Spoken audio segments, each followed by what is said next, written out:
lay deep in the ground, weighted down in the belly with rich soil. You could drive a nail into his brain. You could grind up a caul, like the one Casimir had been born with, and feed it to him. Or you could find the original corpse and slice open its heart. And all its victims would pour out.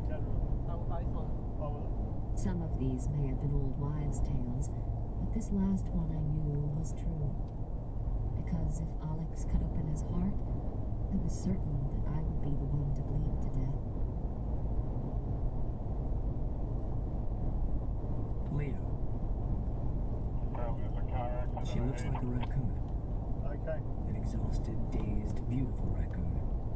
Car accident. There are black circles under her eyes from her makeup and a lack of sleep, I'm guessing. And two high spots of color on her cheeks. The funeral director, who also happens to be the same married boyfriend I met a few nights ago, as if this town weren't small enough already, gave me a compress to put on her forehead, which has matted her bangs and dripped damp ring around the collar of her black dress. Hey, I say as Sage opens her eyes. I hear you have a habit of doing this. Let me just say that I'm doing everything I can not to get sick right here in the office of the funeral director. The whole place creeps me out, which is pretty astounding for someone who scours photographs of concentration camp victims all day long. Are you okay? Sage asks. I'm the one who's supposed to be asking you that. She sits up. Where's Adam? Wow. Just like that, an invisible wall cleaves the space between us. I rock back on my heels, putting distance between the couch where she's lying and myself. Of course, say formally. I'll get him for you. I didn't say I wanted you to get him. Sage's voice is as thin as a twig. How did you know? She doesn't finish her sentence. She doesn't have to. I called you when I got back to D.C., but you didn't pick up the phone. I started to get worried. I know you think a 95-year-old isn't a threat, but I've seen guys that age pull a gun on a federal agent. Stopping. Anyway, someone finally picked up the phone. Stopping. Your sister Saffron. She told me about Minka. Now another one. Just I look pulls at her. out onto the fucking road. I'm so sorry, Sage. Your grandmother was a very special woman. What are you doing here, Leo? I think that should be pretty obvious. I know you're here for the funeral, she interrupts. But why? Various reasons run through my head. Climactic, you know? She says, her voice small. To survive the Holocaust and then die in her sleep. What's the point? I think for a moment. The point is that she got to die in her sleep. After having lunch with her granddaughter and a very dapper, charming attorney. I'm still holding Sage Singer's hand. Her fingers fit seamlessly between mine. Maybe she didn't die upset. Maybe she let go, Sage, because she finally felt like everything was going to be okay. It is by all accounts a lovely service, but I don't pay attention. I'm too busy looking around the room to see if Reiner Hartmann shows up, because there's still a part of me that believes it's possible.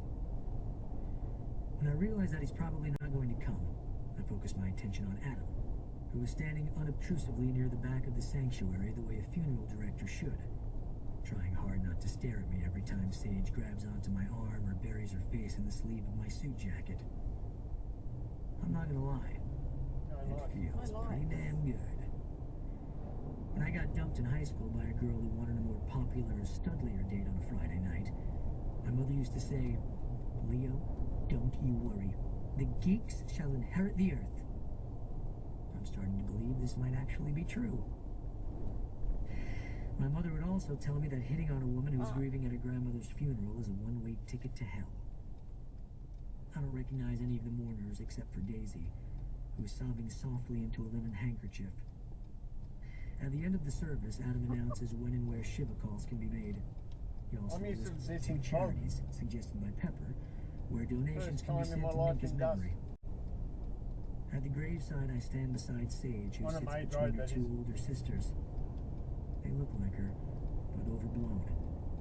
Birds of paradise flanking a primrose. When it's time for Sage to throw dirt into the grave, her hands are shaking. She tosses 3 handfuls. The rest of the mourners, a collection of both elderly people and friends of Sage's parents, from what I can gather, throw handfuls of dirt as well. After it's my turn, I catch up to Sage, and without saying a word, she slips her hand into mine again. Sage's house, which has been commandeered by her sisters to host a post-funeral gathering for friends and family, looks nothing like the home I was in just a few days ago. Furniture has been rearranged to accommodate the crowd. The mirrors have already been covered for mourning.